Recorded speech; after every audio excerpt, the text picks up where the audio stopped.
அல் பாரிஉ என்றால் ஒழுங்கு செய்பவன் என்பது அதனுடைய பொருளாகும்.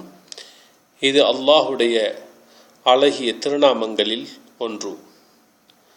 இதற்கு ஆங்கிலத்தில் தி எவால்வர் என்று சொல்லப்படும்.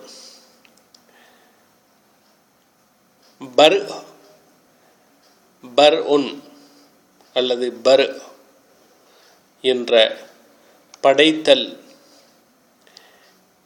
அல்லது ஒழுங்கு செய்தல் என்ற அர்த்தத்தை கொண்ட வினையடியிலிருந்துதான் பாரிய என்ற சொல் உருவாக்கப்பட்டிருக்கிறது.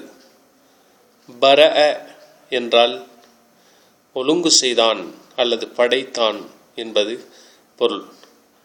எப்ரஉ ஒழுங்கு செய்கிறான் அல்லது ஒழுங்கு செய்வான்,